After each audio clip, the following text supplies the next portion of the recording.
voice of shame is killing us. It is literally eating us from the inside out, and we are swallowing it, we are tolerating it, and every single day we are agreeing with who we are when shame tells us. Navigating our current reality can feel like a dangerous and terrifying jungle full of snakes ready to bite. But today, we find the cure.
The voice of shame is killing us. It is literally eating us from the inside out, and we are swallowing it, we are tolerating it, and every single day we are agreeing with who we are when shame tells us. Hey everybody, I'm Allie, and today we are going to talk about that voice. We want to be able to hear it, we want to know where it's coming into our unique lives, and I want you to be able to diagnose it and know the cure. Jesus has the cure for shame. Do you ever question the things that replay in your mind, like those memories you just can't quite get rid of? I'm willing to bet a lot of those are actually about shame. Maybe you remember the first day you walked in the high school weight room and you thought, oh crap, I don't know how to use any of these machines, and everyone else does. Maybe you still remember the word you got out on in your 5th grade spelling bee, like I do. Or maybe you lost your kid in a movie theater, and then 2 weeks later in the dark on Halloween, oh wait, that was me too. These kind of stories, these kinds of experiences, they want to tell us who we are because of what we did. That we are in some way weak, bad, not good enough. I mean, good moms don't lose their kids in movie theaters, right? And those experiences tend to lodge in our brain and just kind of reverberate there. They become the entry points for the voice of shame in our life. And you should care about silencing this voice, because far too often this voice is making us hide from ourselves, from other people in our life, even from God. Some of us hear this voice every day. We look in the mirror, we hear this voice tell us who we are, and we agree. And we live really small lives as a result, thinking, yep, sounds about right, and it's probably never gonna be any different. Some of us really don't. We're actually just fine. You would say today, you know what? I'm all good. I don't really think about my past too much. Maybe when you look in the mirror, you just don't look at those body parts. You've just kind of become an expert at avoiding any time that shame might have something to say to you. No matter which end of the spectrum you kind of trend toward, shame is running the show far too often in our lives. You know, the Bible and psychology actually agree on shame. Shame is universal. It is the one universal human experience. I mean, there can't be any others, but human beings all experience shame, and it's because we're made imperfect. We're made to grow and mature. We live in an imperfect world, steeped in sin and imperfect bodies and imperfect lives, which gives shame plenty of opportunities when we mess up to call us unsomething, unworthy, unqualified, unlovable, whatever it is. Shame is correlated with some nasty stuff in our lives. The research shows that shame is correlated with all kinds of things like anger and rage, depression, suicide attempts, personality disorders, eating disorders. I mean, we are literally turning against ourselves because of this voice of shame that we hear all the time. And to make matters worse, we've actually created for ourselves a culture today that we all live in where shame can absolutely thrive. Cancel culture, right? It's the new thing, the new phenomenon, at least our new term for it anyway. And what is the definition exactly? Let's just say the definition of cancel culture together. The definition is the phenomenon of ejecting someone from good opinion or public influence due to behavior or remarks that are deemed problematic. Canceling is something we've watched go down in our culture over the last year like maybe never before. You know what happens. It starts with an accusation. It doesn't even really have to be true. It could be without merit completely. And a critical mass of people jump on board, quick to judge and really slow to ask questions. Guys, this is practically a recipe for shame to overtake our lives. The threat of judgment, random accusations, lack of compassionate understanding, and a super high cost of screwing up. And that's exactly why you and I today, we have got to get the good news from Jesus about shame, because he actually brought great news for us, even in the middle of a culture like this. You and I, we are not canceled for our sin. Jesus doesn't have the least bit of interest in punishing you forevermore for all the screw-ups in your past. He actually says that your sins can be forgiven, gone, wiped away. And he goes even further when it comes to shame. What could be further than freedom? Well, he says he can turn the very places that you and I are so desperate to hide from other people, the very places of our shame, he can turn into the richest connection with him and with other people. Jesus promises freedom from our shame. It is possible. But we first have to figure out how exactly is it getting into our lives. So we're gonna make a diagnosis. I really want you to be able to make a diagnosis about where shame is coming into your life, and it comes through all kinds of doorways. I mean, it will walk through any doorway that we give it in our lives. And listen, who doesn't love a good diagnosis, right? This is gonna be fun. My son came to me a couple weeks ago, and I don't know if you do what I do when I want to diagnose something that's happening to me or one of my kids. I take a picture of it, I Google it, I compare it to things I find online. I actually send it to anyone connected to anything medical. If you're a doctor or nurse in my life, you have a picture of my kid's rash on your phone probably right now. But that's what I did. I looked at other pictures. I was like, is it more gold or pink? Is it raised or flat? Is it in patches? Is it itchy? You're scratching something right now, aren't you? Just love to talk about rashes.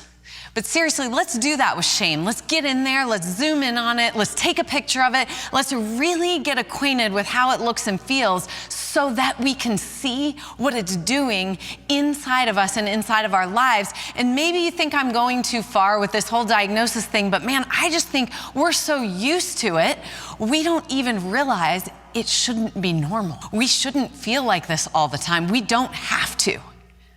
So what happens when shame hits us? How does it look and feel? Well, on the inside, I mean, you know this, you've felt it just like I have. It's like this intense wave of emotion. It's a warm rush, like a flood that leaves in its wake that terrible feeling of being exposed, like you've been found out.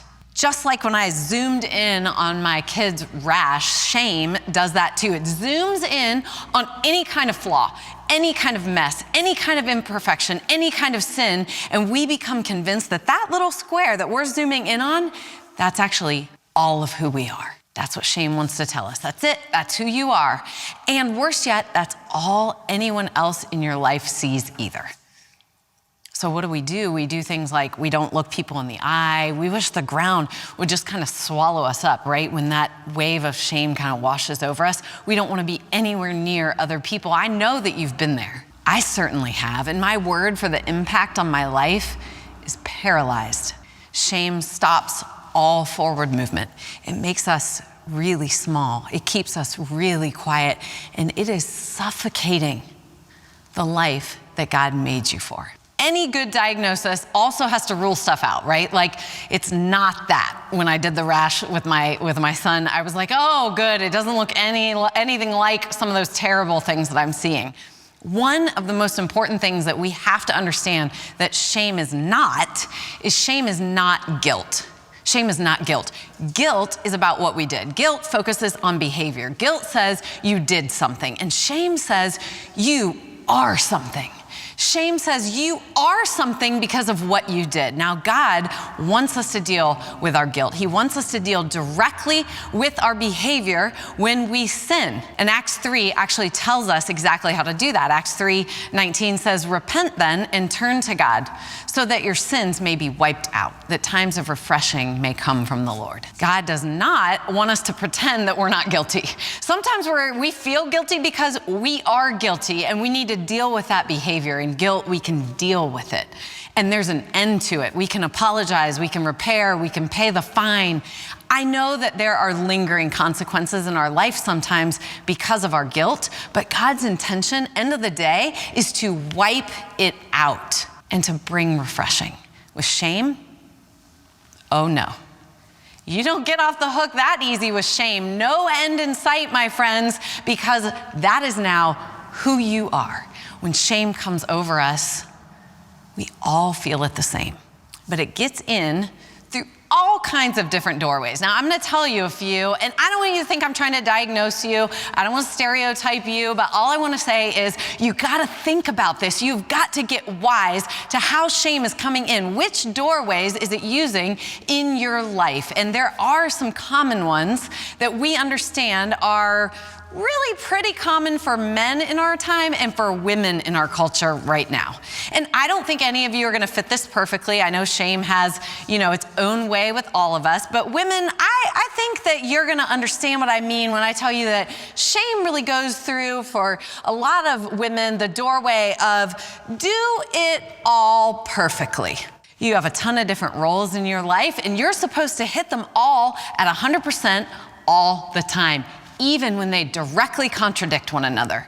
You're an employee or a boss, you're a girlfriend or a wife, you're a friend, a daughter, a mother, a keeper of all the things, and you need to work out and eat and cook like Martha Stewart and break glass ceilings and organize like Marie Kondo at home, and you better be kicking booty at all of it. 100% all the time, and you'll figure it out.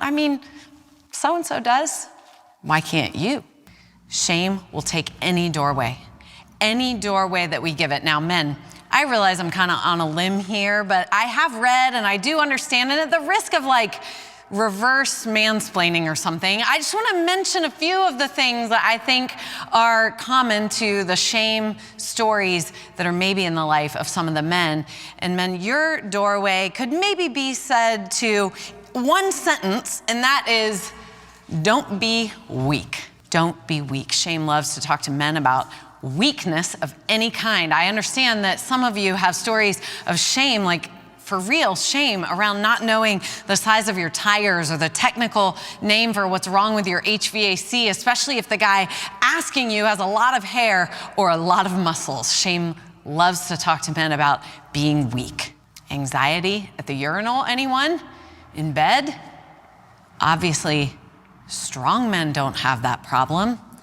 And maybe in public, your girlfriend, your wife, your sister, your mom looked braver, stronger, better at something than you. What a nightmare, especially in front of other men. Shame loves that. Shame would love to say, yeah, sounds about right. You're weak like that. Not good enough. Now, some of us see this coming and we just avoid these situations altogether. We know exactly, maybe even instinctively, where shame is gonna speak to us, and we just won't go there. We don't wanna hear it. And we kind of know the end of the day, it's just going to, turn against us, so we just won't do it. But there's one doorway we all have for shame that we can't do that with. We cannot avoid it, and it's called our past. Our past, this is the common doorway for all of us because we all have one and none of them are perfect. Some of us, our biggest doorway for shame is a really big gaping hole in our past. We failed, and it was awful, and everybody knew about it. And even still today, shame will just not shut up about it. Even when you paid the price, even when you fixed it, even when you knew you were forgiven, and that's because shame requires a different cure. Nearly 20 years ago, I had an affair. I've talked about it before, and it's awful. It's a terrible story. It's probably the worst moments of my life without question. And it's not fun to bring up again. I actually hate it. I hate that part of my life. I hate who I was. I hate that part of my story. I would give anything to change it. Anything. And I can't. So it's the perfect thing for shame to feed on. Shame feeds on three things: secrets, silence, and judgment. And believe me, in an affair, there is plenty of all three of those things to go around. Even after confessing, even after doing the hard work of repentance and restoration and counseling and rebuilding, all of that, it didn't matter. I was still completely shut down by the voice of shame in my life. I had convinced myself in my mind that being ashamed was humble. That surely if I couldn't change this awful part of my life, the least I could do was feel bad about it, to pay the penance of living in shame for the rest of my life. It actually seemed right because there really wasn't any doubt in my mind or anyone else's that I had failed in the worst possible way. Maybe you have one of those. You have a public failure of your business. You disappeared into rehab for 30 days. You got those abortions. You drained someone's college account with your gambling. Something you and pretty much everyone else in your life agrees was awful. Seriously, what do you do? What do you do now? There's no changing that part of your story, and that is why shame absolutely loves it. And for me, I lived really small for a long time. I was terrified of just confirming again what I knew everybody else already thought, and I agreed with them. I kept very few friends. I would not allow for any kind of deep connections, and I completely hid from any kind of exposure. But the more I moved toward Jesus in my life, the more I began to believe what he said in the Bible, that I was actually a new creation. That's what he says. That when I come to him, I'm a new creation. And it really called into question this voice inside me that was saying all kinds of things about who I really was because of what I'd done. Shame and its voice started to feel really inconsistent with the word of God. More years went by for me, and I felt like God was urging me toward the church, and then even years after that towards seminary, where shame would be happy to take a run at me again and say, "Who do you think you are here? Nobody else has this story. You are disqualified, absolutely unworthy." Shame does not give up. Shame will not stop talking. Even today, when I give a message like this, I hear, "Why are you talking about this again? You're just gonna look terrible again." It would be better to just not say anything about it ever again. And I have to say no to that. I have to say no to that because shame thrives in silence. Shame thrives when things are secret. Our past doesn't have to come up every day. And believe me, I am so grateful for that. But anytime our goal is to lock something down and push it away and make it a secret, then shame is gonna have its way with us. Shame is always going to want to make things a secret again, because it's in that moment that we start to fear the judgment of everyone else all over again. Like recently when I made a new friend, as a grown-up, that doesn't happen all that often. I mean, I love my friends, but new ones don't come along all that often, is all I'm saying. And I got to know this new person in my life, and she's awesome. And we were just chatting on a run one day, and she said, we were talking about something relevant, and she said, I could forgive my husband for a lot of things, maybe almost anything, but the one thing I could not forgive him for is an affair. That's just a deal breaker for me.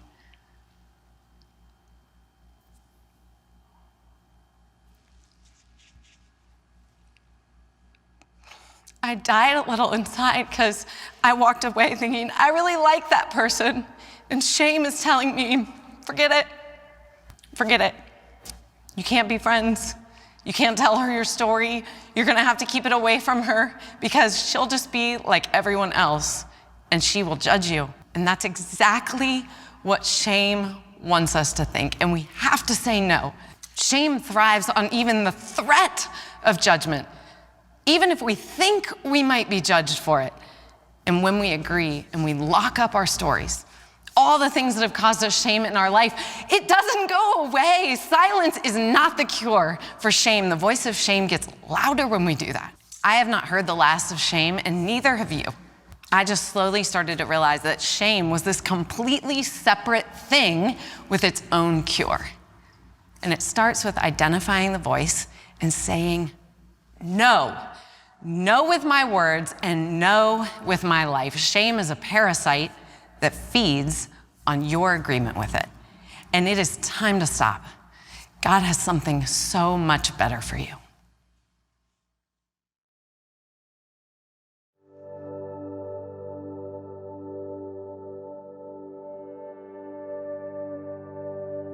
God is not interested in canceling you.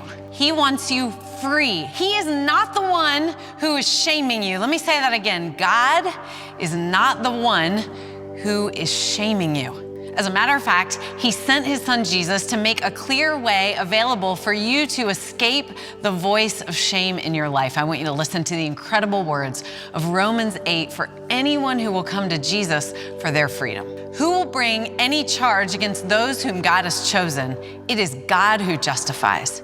Who then is the one who condemns? No one.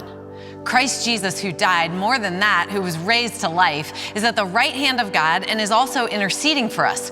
Who shall separate us from the love of Christ?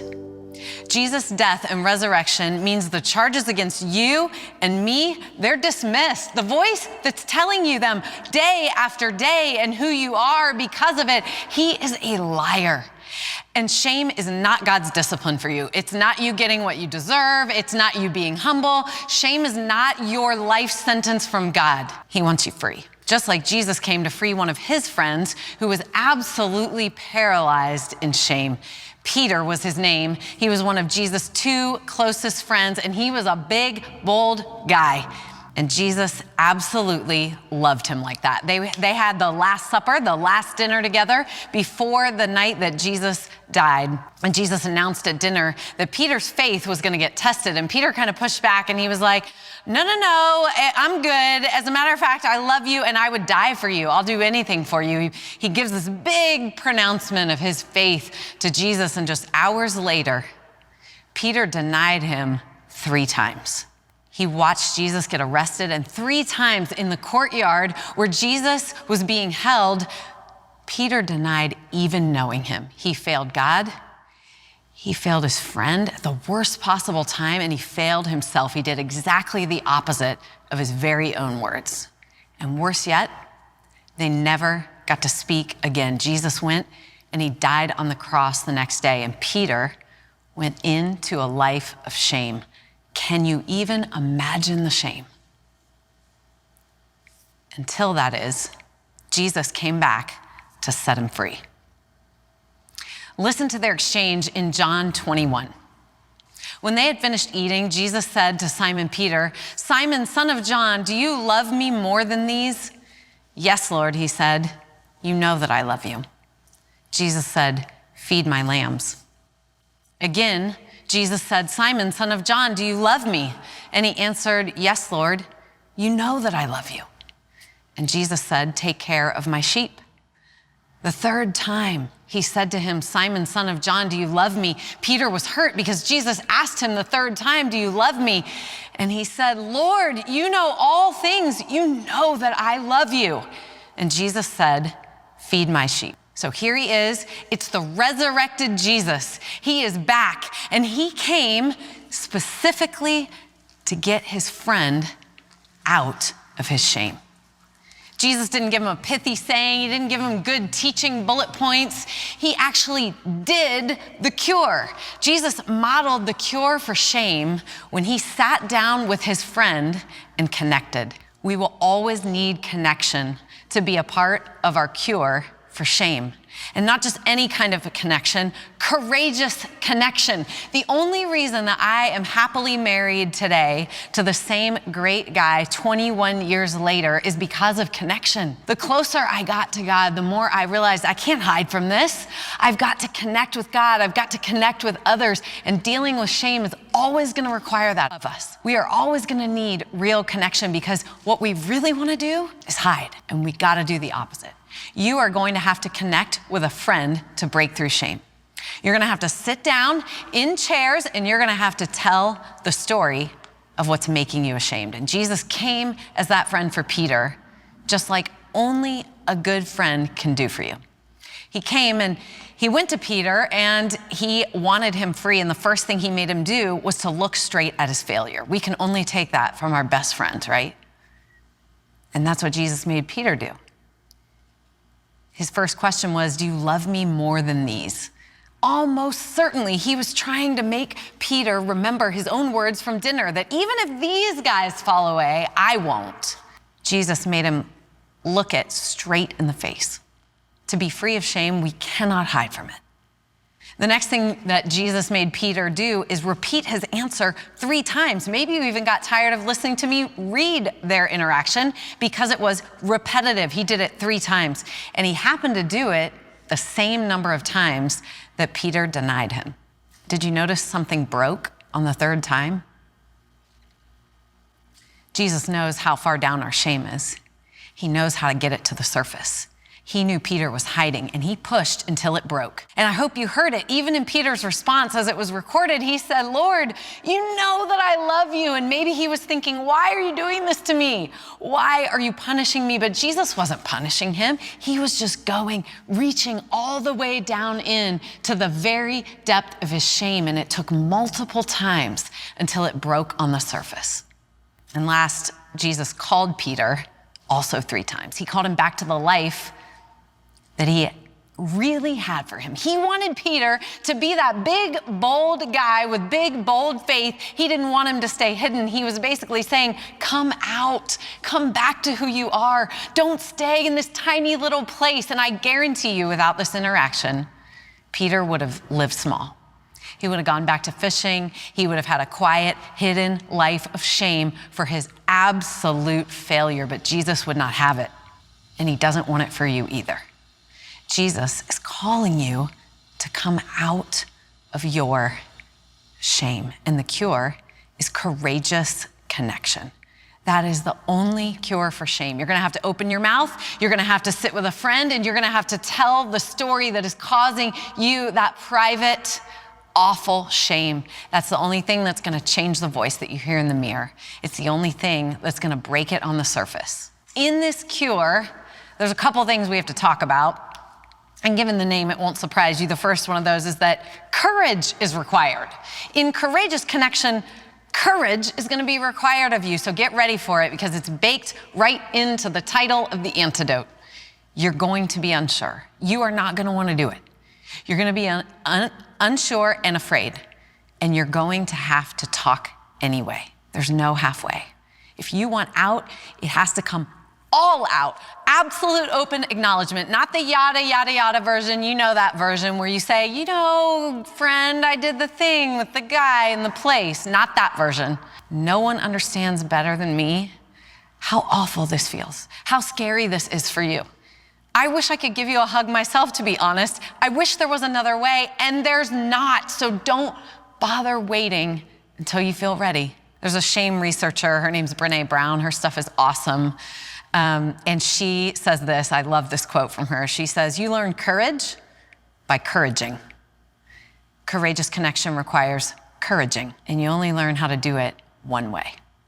The other thing you have to know about the antidote, this courageous connection antidote for shame, is that not only courage is required, but connection is required, and not with your dog, with humans, as many times as it takes. Maybe you lost your kid at the movie theater too, and you and we can just sit down and have a cup of coffee. You can tell me real quick about it, and you'll be done with it. That would be great. But I'm telling you, the deeper and longer your shame is in there, the more times of connection you may need to get over it. It may need to happen more than once. Not only do we see this modeled with Jesus when he came at Peter 3 different times on the same issue, but I actually talked to a psychologist about shame, and she told me something fascinating. She said the research shows that 3 times is actually a really big deal. I kind of hope you're wowed by that. Turns out Jesus and modern psychology agree that 3 times is a really important number for breaking the grip of shame. She said you actually start to feel lighter. Can you imagine this grip loosening? Like being shaken loose? Revelation 12 talks about the power of our own words in this process of getting free. It says, for the accuser of our brothers and sisters who accuses them before our God day and night has been hurled down. They triumphed over him by the blood of the Lamb and by the word of their testimony. Shame, guys, shame is an accusation from the very enemy of God, accusing you of being somebody that you're not. Shame wants to tell you who you are because of what you did. And if you want victory over it, you are first going to need the blood of the cross. Jesus' payment at the cross means there is no condemnation for you. You are not who shame says that you are. You are a new creation in Christ. And once you know you've been forgiven, once you understand what the blood of the cross really did for you, then the enemy knows he only has one play left, one play in his playbook with you, and it is shame. It is to try to tell you something different. If you want to break the accusations that shame has spoken over you, then you're also going to have to use the word of your testimony. You're going to have to open your mouth, and you're going to have to speak it out and not shrink from it, not hide from it, not conceal it. If you want out, you got to go all in. And the death blow to shame, you all, is dealt when you courageously connect with another imperfect person, another person who's going to listen to your story, and they're going to look you in the face, and they're going to say the 2 little words that shame cannot survive.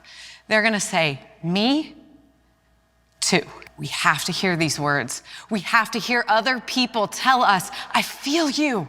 I've been there. I've had my own. We have a tendency to think that talking like this is weak because it kind of exposes us, it lays us bare, but nothing could be further from the truth. It is the height of courage, the absolute height of it, and it's the way that you fight.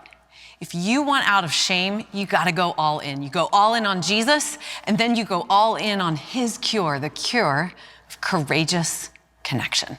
I got a challenge for you.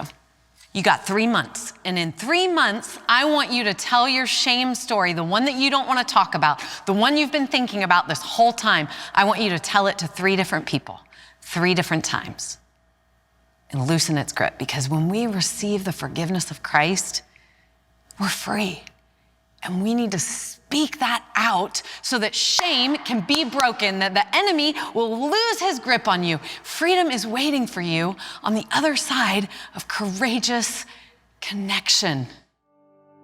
In spite of what your past experience might be with God or even the church, he does not want you to live in shame. That's part of why this channel exists, to help encourage you and lift you up towards the life that God made for you. Make sure that you subscribe right here so that you don't miss any of the new videos that we have coming out. Also, if you want something more, click here. It's a deeper dive on who Jesus really is and why that might matter for your life.